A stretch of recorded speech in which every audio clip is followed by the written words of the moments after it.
Hi guys, what's up and welcome back to my channel. I hope you're all doing good and staying safe like always. Now today's episode, as you've already seen from the title, it's about some pretty big news and some changes that have happened in the Indian pageant system, which you guys I thought should definitely know about. And these official announcements actually came out in the last month of January, but at the moment I was actually busy with the January offline batch at Conquer and then I moved. So I didn't really get a chance to sit down and talk to you guys about it until now. So here we are. In today's episode, we're going to catch up with some pretty big changes that have happened in the Indian pageant system and some new rules that have come into the scenario. But before I move on, if you're new to this channel, I'm Nikita Tanwani. I'm former Femina Miss India Andhra Pradesh 2019. And over here on this channel, I make videos to help young pageant aspirants kickstart their pageant journey, familiarize you guys with the pageant systems, and I also make videos around lifestyle and motivation and all of that stuff. And so if that sounds like your cup of tea, then you should definitely hit the subscribe button down below and turn on the notification bell as well, and give this video a big thumbs up if this is your type of content. Now in today's video, believe me, you've been waiting for this. I've broken down the Indian pageants into a very simplified format for all of you to understand, because I know there are so many people that are still confused. कौन से pageant से कहाँ जाना है, पहले कौन सा जीतना पड़ता है, इसका winner कहाँ जाता है, all of those questions. I'm actually going to explain all of these things here because it's actually quite relevant to the topic that we're discussing today, and it's important for you guys to understand why certain things keep changing. So सबसे पहले let me lay the foundation. What happens on international level? There are 5 Grand Slam pageants, as they call it, which is Miss World, Miss Universe, Miss Earth, Miss Supranational and Miss International. And now obviously you cannot compete in international pageants directly. For that you have to first be a winner of the national counterparts of these international pageants. So in India, for instance, there are national counterparts for all of these pageants, and you have to first end up competing and winning that pageant. For example, the winner of Miss India will go and represent India at Miss World. That means that Miss India owns the franchisee of Miss World currently. Now similarly, for all other international pageants also, we have Indian national counterparts, which I will explain in a flowchart that I've made for you guys, in which all the Indian pageants, their subsidiaries, the winner goes to which pageant, all of that is explained, which I will share in a little while. So keep watching this video, and then in the end you can actually take a screenshot and then thank me later for it, and don't forget to tag me when you post that on your stories. Now the important news that I want to discuss in today's episode is what has happened recently is, just last year in the year 2021, we actually had the 2020 edition of Miss Grand International, where the first runner-up, or Miss Grand International India, who was Malika Shiokhand, represented India at Miss Grand International 2020, which actually happened in 2021. Because of COVID, certain pageants have been delayed, and that is why there is a lot of confusion with a lot of people about kaun se saal mein kaun sa wala pageant ho raha hai. So the title will be 2020, but the pageant happened in 2021. I hope that clarifies things. And so now what happened during that pageant is that the president of Miss Grand International, the person who owns the franchisee for that pageant, who is also Nawat, made some very inappropriate and outrightly racist remarks about India and other countries, and obviously that video went viral and it did not go down very well with the Indian audience, especially the Indian pageant communities. And while at that time nobody really responded or reacted to that particular video and what was going on, because we all wanted the best for Malika, and there's a lot of mental health and just the temperament that you have to be in while competing in a pageant. So nobody wanted from the Indian pageant community that, oh, we react right now and then it affects our performance or it affects the results over there. So at that time no reaction was given, no big decisions were made at all.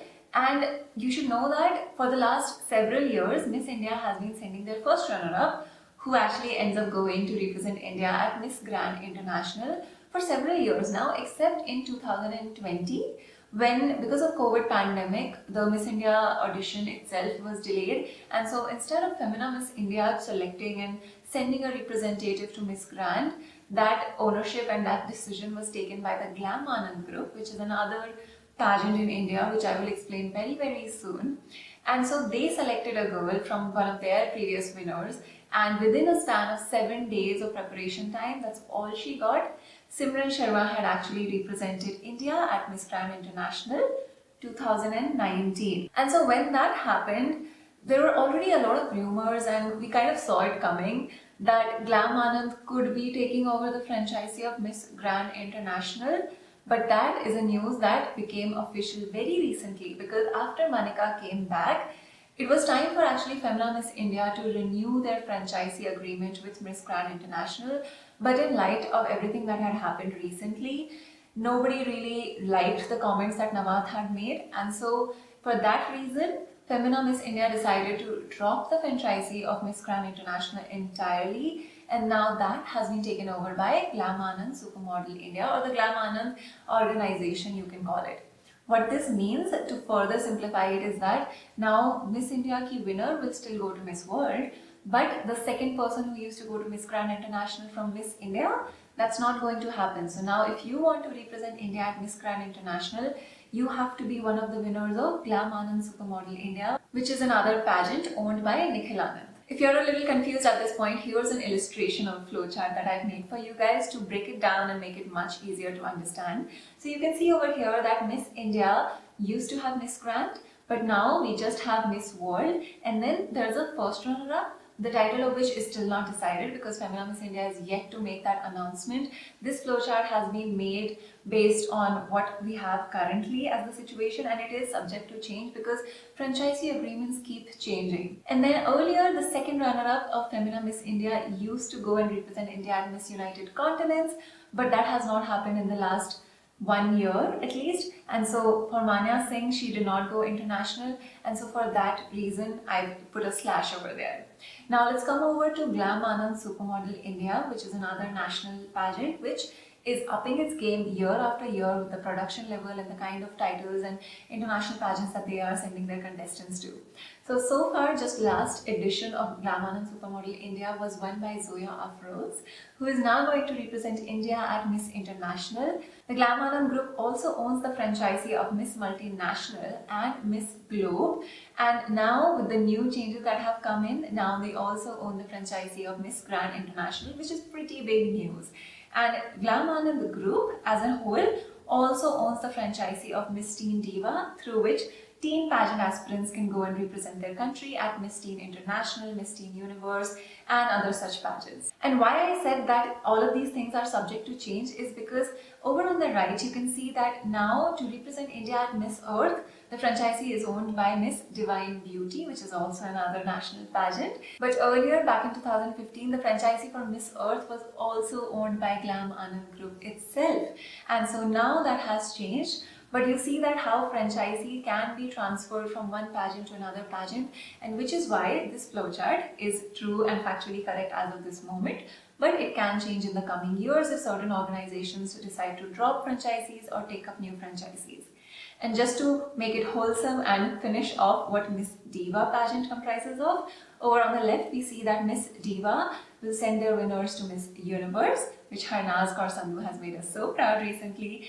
The first runner-up is also sent to Miss Supranational, and then we have the second runner-up as well. Here's the complete flowchart for you guys, of which you can take a screenshot for your reference so that things are much easier to understand. And don't forget to tag me if you are saving this and keeping it for your reference and post it on your stories. I would love to see that. Now that that is out of the way, the franchisee switch is not the only big news that has come in recently. Another really big change that has happened for Glamanand Supermodel India is that they have actually reduced the height criteria from 5'5" to 5'4", which is a really welcome change. In fact, even Miss India and Miss Diva have been doing something similar. And the other big news, which is a very, very big and beneficial change for all contestants, I believe, is that they have removed the registration fee altogether. That was such a welcome change, and I really appreciate Glamanand Group for doing this, because financial expenses is something that sometimes holds back contestants. While pageants do incur a certain amount of expenses such as your makeup, your wardrobe, your hair and all of that grooming preparation, but the registration fee itself was also a significant amount that the contestants no longer have to bear. So kudos to Glamanand Supermodel for actually bringing in this change. They announced this officially just a few weeks ago on their page, and now the changes are reflecting in their website as well. If you're interested in knowing more details about the eligibility criteria and the format of any of these pageants, such as the teen pageants or even Glamanand and Supermodel India, then I've already made detailed videos on all of these pageants, which I'm going to link over here or also in the description box below. There's an entire playlist on pageants that you should know about on my channel, so don't forget to check that out. That's all for today's episode, guys. I hope you guys found this informative and useful information. Let me know your thoughts in the comment section below, and don't forget to give this video a big thumbs up. And until then, I love you guys so much, and I will see you very soon in my next video. Bye bye.